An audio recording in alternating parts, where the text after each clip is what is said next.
It's just money coming to me easily. Money coming in and needing me. Money coming in repeatedly. Money coming, it's just money coming. It's just money coming to me frequently. Money coming in to be with me. Money coming in secretly. Money coming, it's just money coming. It's just money coming. Welcome to the Money Guys podcast, episode 3. Super excited about this because this truly involves my two passions in life, real estate and beer. We are here at Four Hands Brewery, their original location on 8th Street, and we have a great day ahead of us here. I want to introduce my co-host, Lawrence Hopkins with Longhorn Investments, to do the introductions. Hey, good morning, everyone. Again, Frank, we did it. It's that every episode is a step closer to wherever we're going. So the first 2 episodes were a success. I enjoyed all the feedback we've gotten. It's all been positive. So I think we're on the right direction. I think we're pushing ourselves to get to the point where we want to get to, and that's to educate as many real estate investors and as many folks as we possibly can. And we're tickled to death today to have our special guest, good friend of mine, a young lady that I have a tremendous amount of respect for. She helped me in my progression towards getting to the point that I am. Longhorn Investments, one of my few investors that had, when we started, I don't know if you remember this, but our pricing was a little higher than the market, and you had faith in us, and we've done a ton of transactions together, and I appreciate you. Miss Erika Johnson, thank you for being with us today. Thank you for having me. It's my pleasure. I'm so happy. Yeah, good. I tell you what, you have been one of those folks that I tell new investors about. I'm like, listen, there's no boundaries when it comes to real estate investing. There's no opportunities that pass you. You've done a fantastic job. But first, what we want to do is introduce yourself. So I'm Erika Johnson. Yes, I'm currently running for Miss Missouri USA 2024.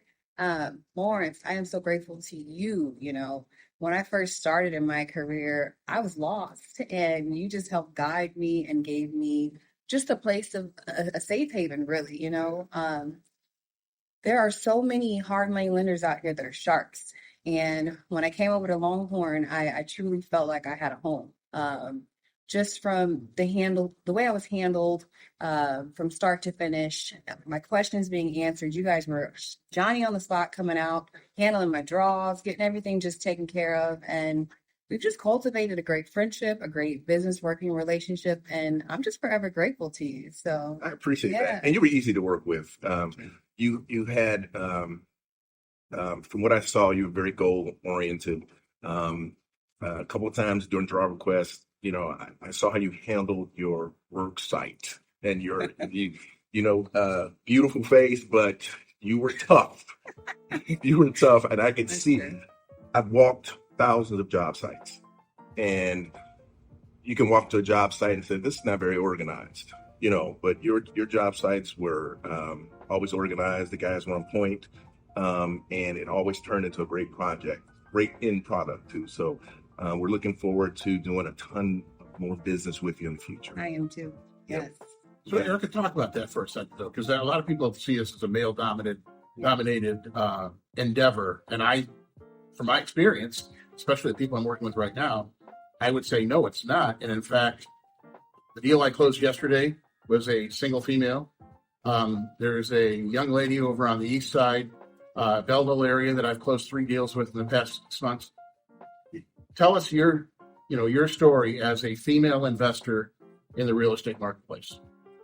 In true transparency, this is a male-dominated industry. Let's be honest. No, I feel bad.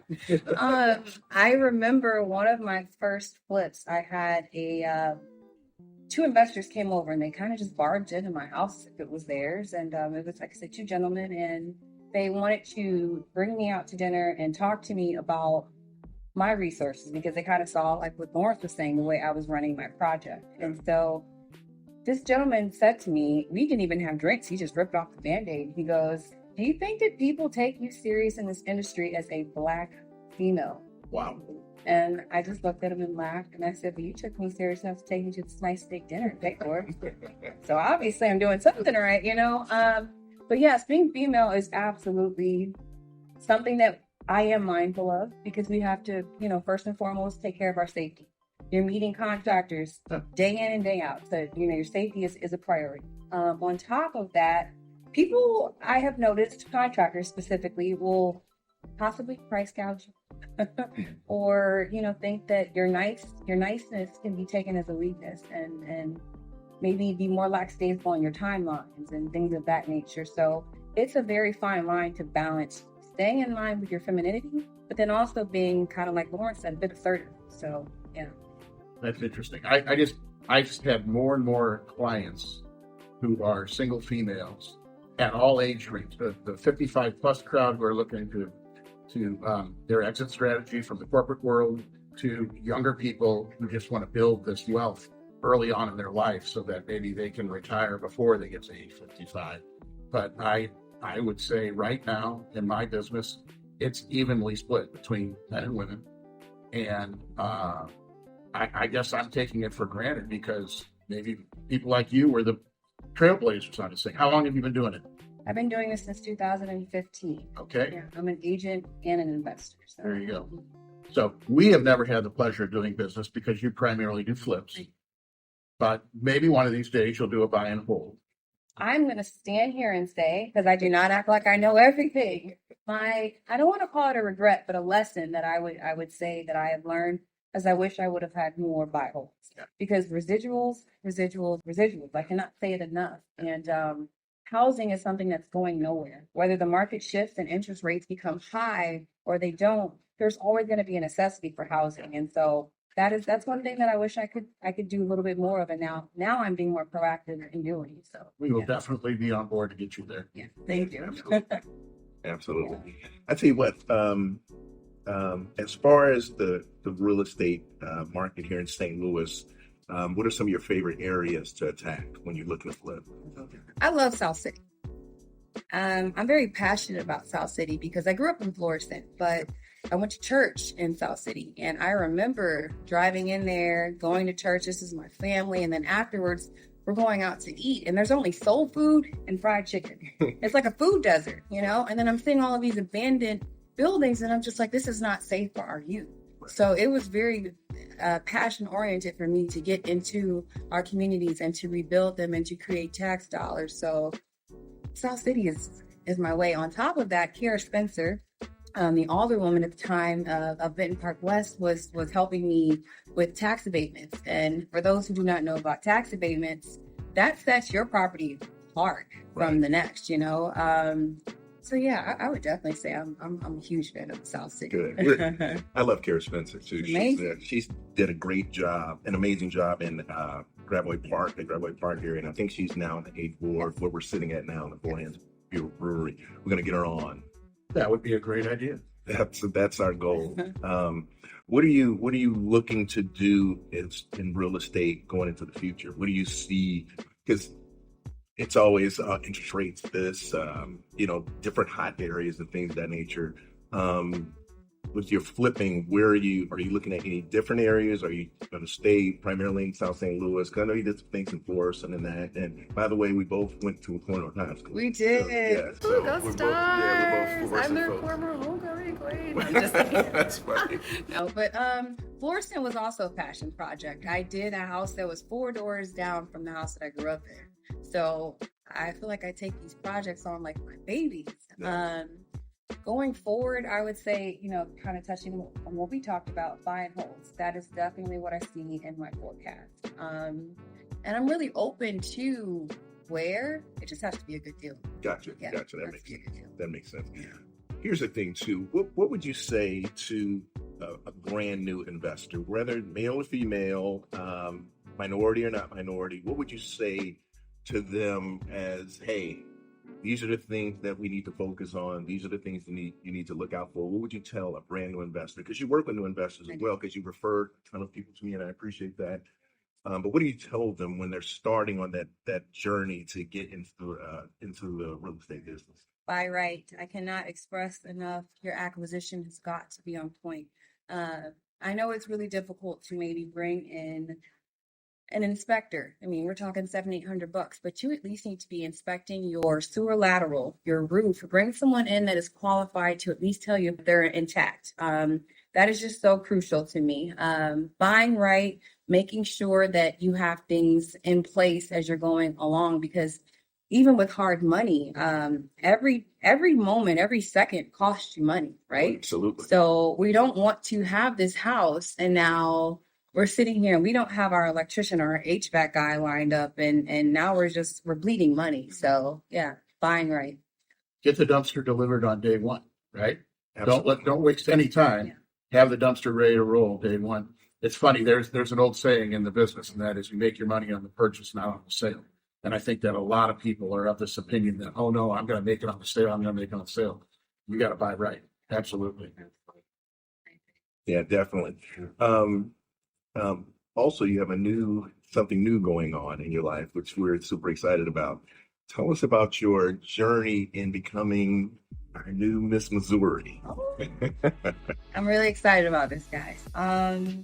So Miss Missouri, that kind of happened from my friend Michaela McGee, who another person who I'm very, very grateful for. She's the former Miss Missouri of 2022. I was actually at her birthday lunch, and she came to me and she's like, "You'd be great for this. I think you should do it." And I'm like, "Kayla, what are we talking about?" And she's like, "Go home, pray on it." And I did. And 3 weeks later, I ended up applying, and now here I am. But for me, it's another passion project, because the last 2 years of my life have just been crazy, like just extreme highs, extreme lows. I bought my first house, which was an extreme high. My dad became deathly ill also during that time and ended up getting a heart and a liver transplant. That was like the hardest thing I've ever been through in my life. And just faith and perseverance, I felt like, kept me through that. The market is just insane right now. Interest rates are high and people are not really buying unless they absolutely need to, or they're having, major life changes. And now this pageant. So for me, it just shows women of all ages, all ethnic backgrounds, that through faith, perseverance, community building, we can do this thing. So it means a lot to me to be on this journey and just have a path of leadership. So yeah. That's awesome. That's awesome. That's a lot. It was a lot. I'm looking forward to the acceptance speech when the crown is on your head and you said, "I want to thank Longhorn Investment and Guild Mortgage for helping me in my journey through this." Just work that in somehow. We're just going to smooth that right on in, guys. A shameless plug. Yes. That's funny. That's funny. One last thing. I know through your real estate journey, it hasn't always been smooth, and particularly when you're flipping houses, things of that nature. I know things happen. And what I tell real estate investors all the time, and we talked about in the previous podcast, is don't bite off more than you can chew. You wouldn't suggest that a new investor start with a 120-year-old flipping a property as a 120-year-old on a state street in South St. Louis, because things can happen, right? Yeah. You know what I'm getting at. I do. Listen, tell us, I guess, the worst experience that you've had going or through a renovation project. Now, mind you, the back end always worked. Yeah. You always got top dollar. I remember you getting first day in Lawrence, because I'm listening today, first day in the market, over market sales. Yeah. But sometimes that process of where you start to where you end up. What tell the story that I want everybody to hear. I will humbly say I was very blessed in that specific transaction that we're talking about.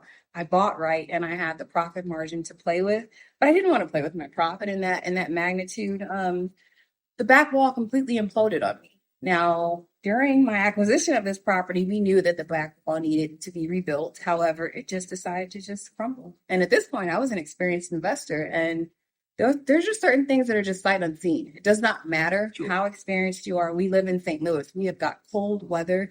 Mortar does not want to cure properly sometimes. And I took a pretty big, I don't want to call it L, because honestly, it was probably one of my bigger price point flips. Right. I still did really well on the back end of it, but it did eat into my profit. And so I definitely recommend that first time investors, again, they're buying right, that you're weighing your risk versus your reward.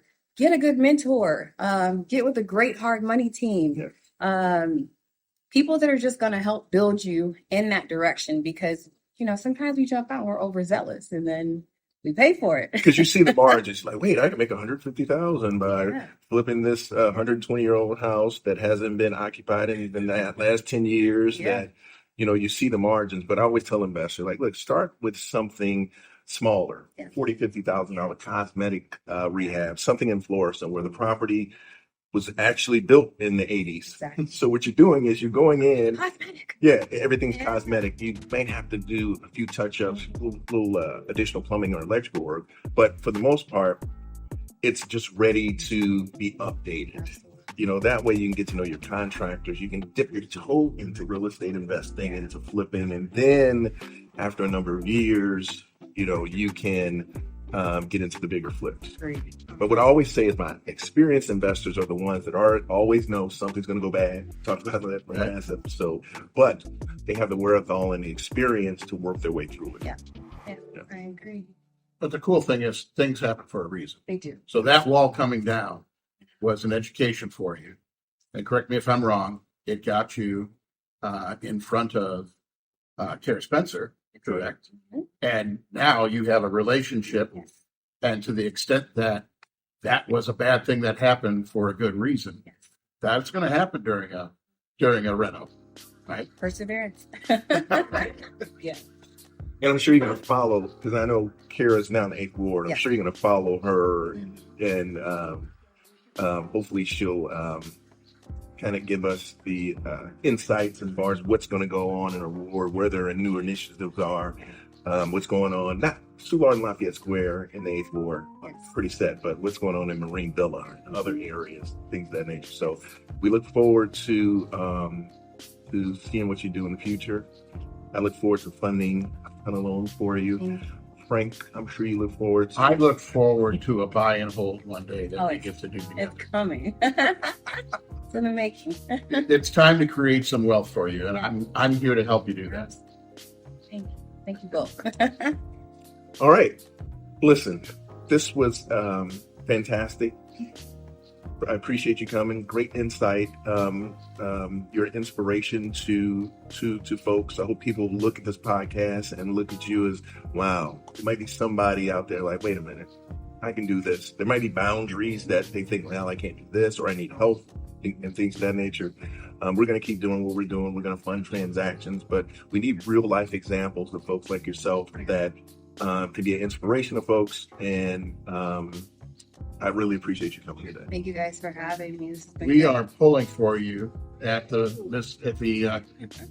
June, correct? June 14th through the 16th. I can't wait to see the crown go on.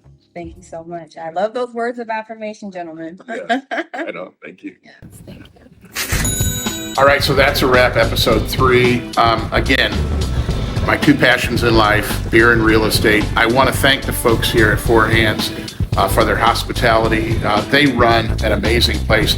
Make sure you come down here to their original location. We're up here in the tasting room with all the games. Very cool space.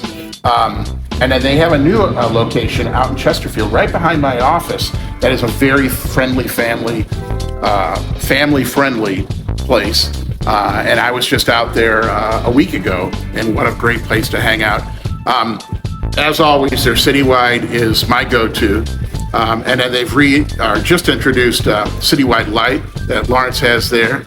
And then their new one that I have not tasted, but Field Day. It sounds cool. It looks cool. Haven't tasted it yet, but be sure to check it out. But again, thank you to the folks down here. Lauren, Chris, thank you for your hospitality. Greatly appreciated. Look to come back here again very soon. It's just money coming to me easily.